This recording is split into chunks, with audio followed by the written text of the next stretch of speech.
What's up guys? Long time no see. I am back with another video, and this time it's not a anime what if video, it's a MCU what if video.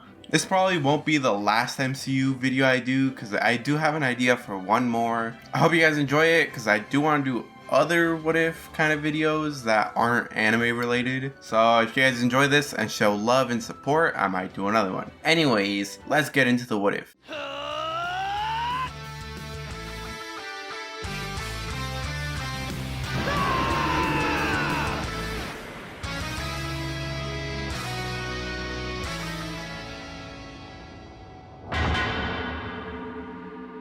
Using a bit of Wanda's probability magic, she unconsciously changes how the movie's gonna end. Ultron opens fire in the direction of Pietro instead of Clint, and a few Ultron bots keep him busy as the Quinjet approaches. Seeing that this kid's gonna be in danger, Clint makes a mad dash to save him. Using his bows, he destroys the spare bots and pushes Pietro out of the way. Once the dust settles, Clint stands there with a bunch of bullet holes, far more than what Pietro had. Clint looks at him and says, "You didn't see that coming?" before he falls over dead. Seeing Clint die right in front of him really saddens and angers Pietro. However, before he can do anything stupid and reckless, Steve tells him to go get the child as he picks up Clint's body. Because Wanda never gets upset about Pietro dying, she never has to leave the key, which means Ultron never has the chance to drop Sokovia the same way, meaning that Tony would have to find another way to stop Sokovia, or the same way. I don't remember exactly, and I'm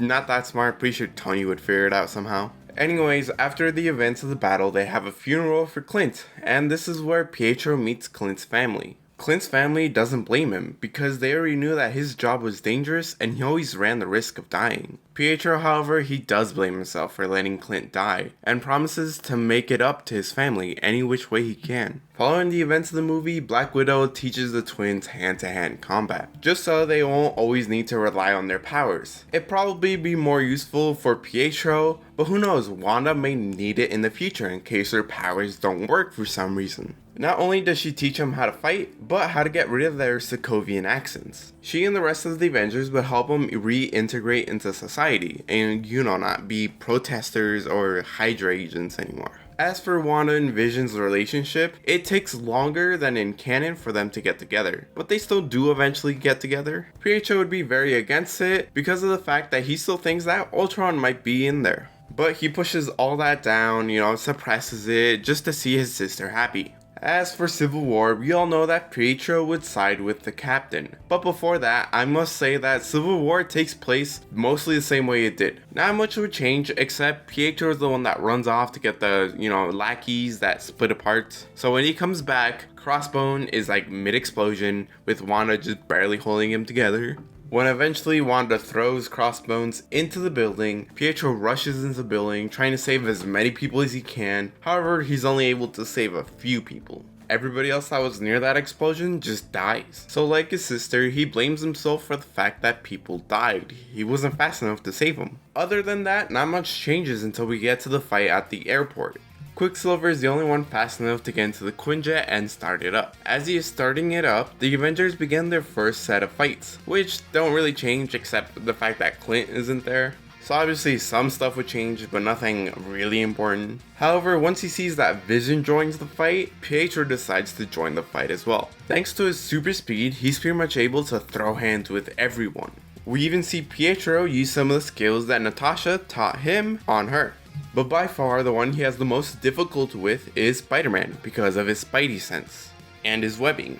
They don't give Peter the complete advantage, but it's enough to make a real difference. Thanks to Pietro's cocky and arrogant personality, both of them would be throwing out jokes during the fight. They developed this little romance during the fight, similar to how Sam and Bucky act towards each other. Unfortunately for Pietro, he would be put out of commission when Spider-Man and Black Panther team up on him and web him up. Vision would then come in and knock him out just to make sure, he doesn't end up getting out of the web and, fighting. Other than some small changes that I don't think would be, worth mentioning, the movie proceeds as normal. Following the events of Civil War, Pietro decides to stick around Captain America's team and become fugitives on the run. 2 years after the events of Civil War, Pietro and Wanda get into a fight. Pietro and Wanda get into a fight about whether or not she should stay with Vision. She loves him, however, Pietro doesn't really trust him because, after all, he did try to take him to jail. Thus, their argument results in Wanda and Vision secretly running off to live in Scotland without anyone knowing. Anyways, let's get to Infinity War, specifically the part where the Black Order stabs Vision. As Proxima Midnight pins Wanda down, Pietro shows up and kicks her off. He tells his sister to go save his robot boyfriend as he can handle this woman. Pietro does manage to actually hold his own against her. However, thanks to that spear she has, she manages to stab him in the gut, slowing him down significantly. Meanwhile, like normal, Wanda saves Vision and tries to fly away. Midnight throws Pietro aside and tries to jump after him. However, Falcon shows up and, stops her. She gets kicked to the ground, and then Corvus gets thrown off the building by good old Cap. This is where Team Cap fights the two of them and, scares them off the planet. For now. Afterwards, they all get into a Quinjet, and Cap and Natasha scold the twins. Wanda gets scolded for not being close and in touch with them, since she ran off to fucking Scotland. As for Pietro, he gets scolded for being too impatient and going in without a plan. Lucky for them, no one got injured. I mean killed, because of their decisions. Everything that happens with Iron Man and the Guardians doesn't really change, as Pietro has little to no influence on it. Maybe Tony's suits are faster to, keep up with Pietro, but I don't think anything else really changes. From here, we can skip forward to the Battle of Wakanda, where Pietro stands among everybody else watching the Outriders fry themselves on the border. However, eventually they have to open up the barrier, and Pietro is the first one to start getting in there and punching those things, followed by Steve and T'Challa. With an extra pair of hands, Pietro does take out a few more Outriders than in canon, and we even see him and Wanda fight together eventually. However, as the battle rages on, Pietro starts to tire out, and everybody else starts to get overwhelmed. Pietro tries his best to help everybody, but he's simply not fast enough. This is when Thor, Rocket, and Groot finally show up, and they start kicking ass again. Once Vision is attacked, Steve tells someone to go and save him, so Pietro and Banner run off to save him. Obviously, Pietro gets there first, and he punches Corvus in the face before picking up Vision and running back to the lab. This is when Banner comes in and takes Obsidian away to fight him. And before Corvus can run after Pietro, Steve rushes in and tackles Corvus to the ground. Both of their fights end somewhat similar, with Corvus and Obsidian dying. However, as Pietro is rushing back to the lab, Vision tells him that there's no time for that. I need to be taken to Wanda. This stone needs to be destroyed. So they radio Wanda and meet her halfway. Both Vision and Pietro encourage her to destroy the stone. There's no other way. What finally does it for Wanda is Vision saying that he's getting that feeling that Thanos is coming. Once Thanos shows up, Pietro tells his sister that he'll buy as much time as he can, just destroy that stone. We then get the scene of everybody trying to,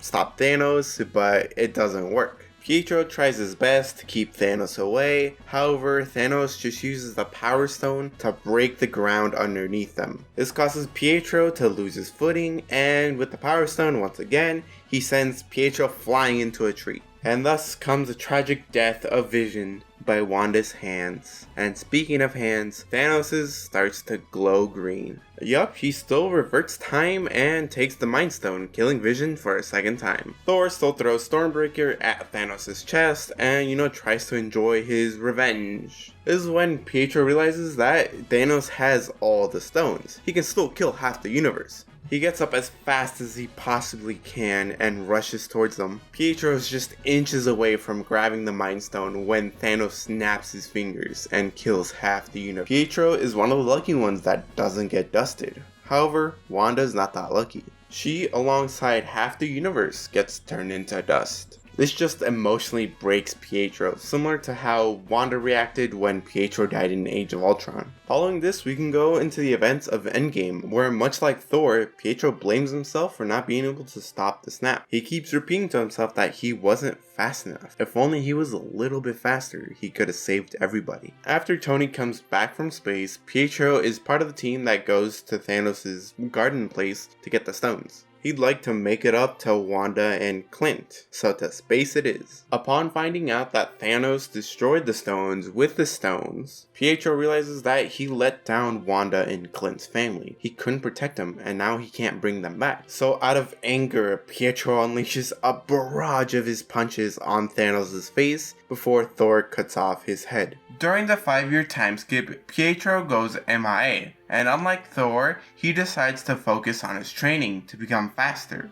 He basically tortures his body every day just so he can get faster and faster, even if it's just by a little bit. And much like Clint in the original timeline, he goes and kills some criminals who survive the snap, because he feels like his sister and Clint's family have more right to survive the snap than these criminals. After those 5 years are up, we can move on to the time heist. Since they're gonna need a full team, Nat and Steve track down Pietro. They convince him to join the time heist with the hope that if all goes well, they can bring back Wanda, Vision, and Clint's family. Even though they can't technically bring back Vision, they just say that to give him a bit more hope. Thus he agrees to join the team on the time heist, and much like Clint, he offers up to be the test dummy for the time machine. Banner wants to send him a few days back before the snap, however Pietro requests Banner to send him to a specific time and place. So he gets sent back to an abandoned parking lot in the year 1998, a year before the death of his parents.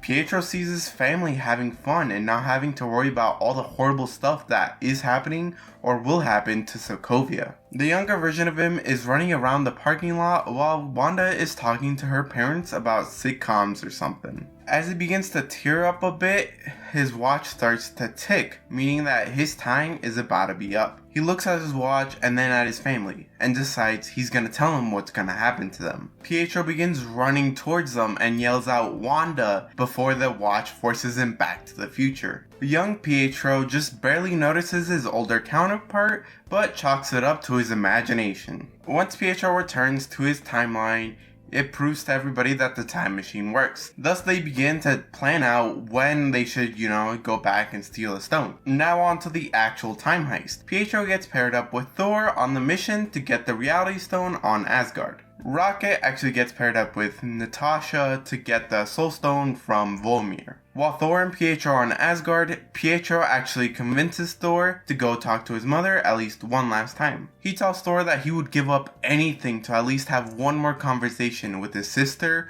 or parents. He will go get the reality stone while they have a mother-son conversation. So Thor has this conversation with his mother, which really doesn't change, while Pietro gets the ether from Jane's body. As Thor and Frigga finish their conversation, Pietro rushes inside asking if they're done with their conversation because these guards keep coming and he doesn't know how long he can hold them off. After Thor gets his hammer, they go back to the future. And I did say that Nat goes with Rocket, however that doesn't change much as she still dies. I would imagine Rocket would try to stop her, but ultimately he does need that stone to bring back the other Guardians, so she's gotta go. Another notable change is that when Tony and Steve go back to get the Space Stone and Pym particles in the 70s, Steve takes a few extra capsules than in normal since they're gonna need them to return the stones. Once he gets back to his own timeline, Steve hands out the Pym particles to Ant-Man, Pietro, and Rhodey, just in case they'll need them. From here we can go a little bit forward to when they find out that Natasha isn't coming back. Hearing this news greatly upsets Pietro, as she did help him live somewhat a normal life after Ultron. And this is the second person of his friends who have died